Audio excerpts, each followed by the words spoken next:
প্রিয় দর্শক, আসসালামু আলাইকুম। আমি আছি আপনাদের সাথে মোহাম্মদ আব্দুল আওয়াল। চাঁপাইনবাবগঞ্জ ব্রিজ অর্থাৎ বীরশ্রেষ্ঠ ক্যাপ্টেন মহিউদ্দিন জাহাঙ্গীর সেতু অবৈধভাবে টোল আদায় ও জনসাধারণের হয়রানি এই বন্ধে উপলক্ষে চাঁপাইনবাবগঞ্জ টোল ঘরের পাশে কিন্তু প্রতিবাদ সভা এবং মানববন্ধন অনুষ্ঠিত হয় মঙ্গলবার সকাল 10টার সময়। এতে সাধারণ জনগণ এবং শিক্ষার্থী উপস্থিত হয়। এতে সেনাবাহিনীর উপলক্ষে কিন্তু টোল আদায় কিন্তু বন্ধ হয়ে যায়। এতে কিন্তু জনসাধারণ এবং শিক্ষার্থীদের হাসির মুখ দেখতে পাওয়া যায়। এবং আপনাদেরকে যদি একটু দেখায়, যে দেখতে পাচ্ছেন যে দুই পাশ দিয়ে কিন্তু গাড়ি চলাচল করছে, কিন্তু এখনো কিন্তু কোনো ব্যক্তি এখনো পর্যন্ত কোনো টোল কিংবা নিতে কিন্তু আসেনি। সেই দৃশ্যটি আপনাদেরকে দেখানোর চেষ্টা করছি আমাদের এই ভিডিওর মাধ্যমে। অবশ্যই ভিডিওটি লাইক, কমেন্ট, শেয়ার দিয়ে কিন্তু আমাদের সাথে থাকবেন এবং পরবর্তীতে নিউজ পাওয়ার জন্য আমাদের এই পেজটি ফলো দিয়ে থাকবেন।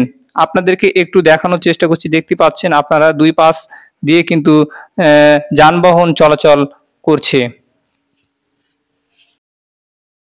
এই যে আজকে টোলটা বন্ধ করা হয়েছে, এতে আমরা সাধারণ জনগণ সবাই অনেক খুশি। টোলটা অনেকদিন থেকে নিয়ে যাচ্ছে এরা, মানে প্রতিদিন যে একটা রিক্সা, অটো সবার কাছ থেকে টোল নিচ্ছে, এতে সবারই ক্ষতি হচ্ছিল। এখন টোল মুক্ত আমরা চাঁপাইনবাবগঞ্জে এই সেতু পেয়েছি, এখন আলহামদুলিল্লাহ ভালোই। পরবর্তীতে যদি এভাবে টোল মুক্ত হয় তাহলে জনসাধারণ এবং পথচারীদের জন্য কেমন হবে? পরবর্তীতে যদি টোল নেওয়া হয় আবারও, পরবর্তীতে যদি টোলটা বন্ধ করানো হয় তাহলে জনসাধারণ এবং পথচারী এবং চালকদের কেমন লাগবে? অবশ্যই ভালো লাগবে।